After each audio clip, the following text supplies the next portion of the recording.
Hello दोस्तों, आज मैं आपको एक कहानी सुनाने जा रही हूँ। इस कहानी का शीर्षक है पत्थर का दाम। एक समय की बात है, एक बहुत बड़ा हीरे का व्यापारी था। उसको हीरे की बहुत अच्छी परख थी, परंतु लंबी बीमारी के चलते उसका निधन हो जाता है और अपने पीछे परिवार में पत्नी और एक बेटा छोड़ जाता है। बेटे का पालन पोषण उसकी माँ ने किया। जब बेटा बड़ा हो गया तब उसकी माँ ने एक पत्थर दिखाते हुए कहा कि यह तुम्हारे पिताजी की आखिरी निशानी थी। यह पत्थर बहुत मूल्यवान है। बेटे ने यह पत्थर देखा और उसे बाजार में ले जाकर इस पत्थर का मूल्य जानने की कोशिश की। लड़का उस पत्थर को लेकर निकल पड़ा। रास्ते में उसे फलों का ठेला लगाने वाली महिला मिली। उस लड़के ने फल बेचने वाली महिला से पूछा, तुम एक पत्थर के बदले इसका मूल्य क्या दोगी? तब फल बेचने वाली बोलती है, अगर तुम इस पत्थर को बेचना ही चाहते हो तो इसके बदले तुम्हें 2 सेब दे सकती हूँ, क्योंकि यह पत्थर तो मेरे सिर्फ तोलने के काम आएगा। लड़का आगे बढ़ गया और रास्ते में उसको दुकानदार मिला।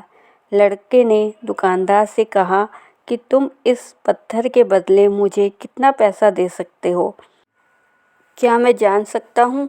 दुकानदार कहता है कि मैं इस पत्थर के बदले तुम्हें 300 रुपये दे सकता हूँ।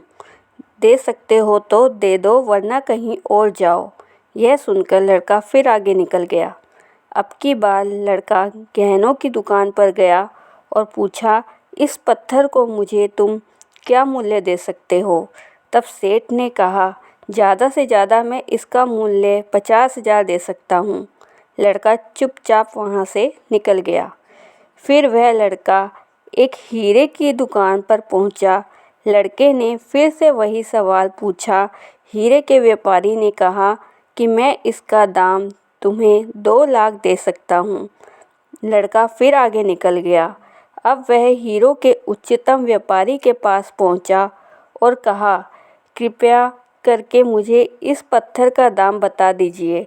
उस व्यापारी ने हीरे का निरीक्षण किया और बहुत देर तक सोच विचार के बाद वे व्यापारी लड़के से कहता है कि यह पत्थर तो अनमोल है, लाखों रुपए देकर भी ऐसा हीरा मिलना नामुमकिन है। तो दोस्तों, ये थी आज की कहानी। इस कहानी के ज़रिए हम आपको यह समझाना चाहते हैं कि हमारा मनुष्य जीवन भी इस पत्थर की तरह मूल्यवान है। ये बात और है, उनमें से कई लोग अमूल्य मनुष्य जीवन को पहचान नहीं पाते हैं और अपने जीवन को यूं ही बर्बाद कर देते हैं। दोस्तों, भगवान से हमें यह प्रार्थना करनी चाहिए कि हम अपने जीवन को सार्थक बनाएं और हीरे के व्यापारी की तरह हम अपने अमूल्य जीवन को सही दिशा की ओर लगाएं।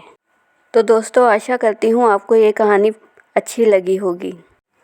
दोस्तों, ऐसी ही रोचक और मोटिवेशनल कहानी सुनने के लिए मेरे चैनल को लाइक, शेयर और सब्सक्राइब कर दीजिए और बेल आइकन को दबाना ना भूलें, ताकि आपको मेरी आने वाली वीडियो की नोटिफिकेशन मिलती रहे।